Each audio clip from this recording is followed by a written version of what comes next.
And while we here at Radio Free UK completely oppose the BBC's stranglehold on the UK media, it does mean they can create content that isn't available anywhere else. So this is an item from BBC Radio 4 Today programme. It's an interview with the former central bank chief, Jean-Claude Trichet, and his views on Brexit. Not being a politician, he is brutally honest and admits that the UK was seen as vital to the EU as a bastion of free speech, democracy and human rights, something that the EU is going to sorely miss.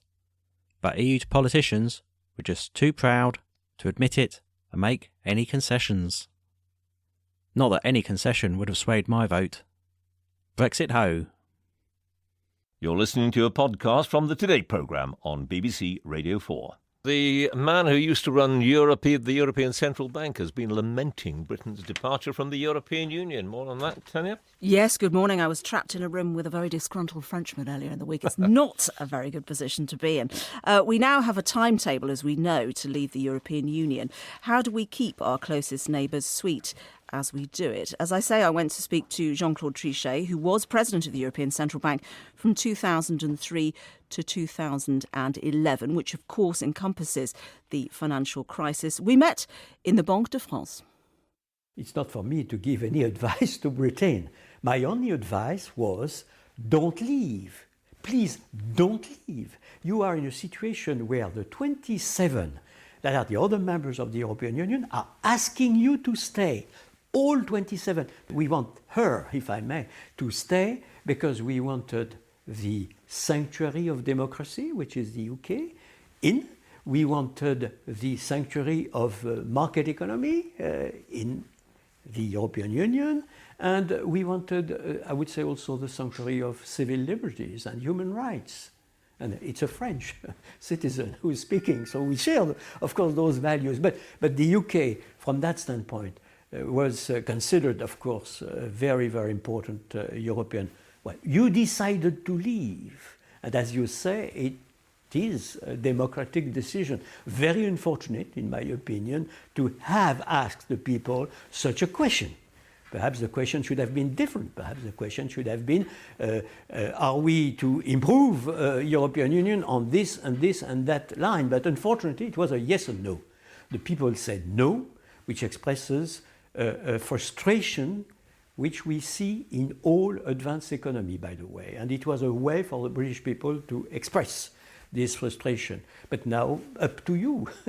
You have to see exactly what you're making out of this situation. There isn't, for you, a middle way whereby some countries who express similar frustrations with the EU could find some alternative relationship? One has to respect the treaty. A treaty is a treaty. You can always ask for changes in the, I would say, various part of a treaty or various provision of a treaty, but you have to respect it or leave it as you have decided. And the fact that it was possible to leave European Union, which was not a very good move in my opinion, is only a recent one. Before there was nothing to suggest that you could leave once you had decided to join. But that's another story.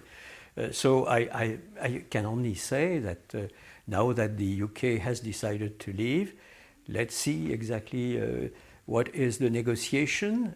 I could see myself that the Prime Minister of the United Kingdom had decided that it would trigger Article 50, which starts the negotiation next year.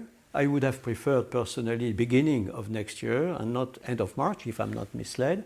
But the fact is that all decision makers, in my understanding, in the UK first, of course, in Europe and in the rest of the world, and many decisions are taken in the rest of the world, not only in Europe or in the UK, those decision makers have to know where they go.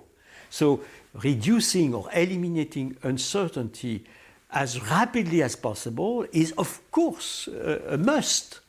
From that standpoint, it's better to say we activate Article 50 at the end of March than to say we will activate it at the end of the year or after the German election or. But again, the sooner will have been the better. to reduce uncertainty.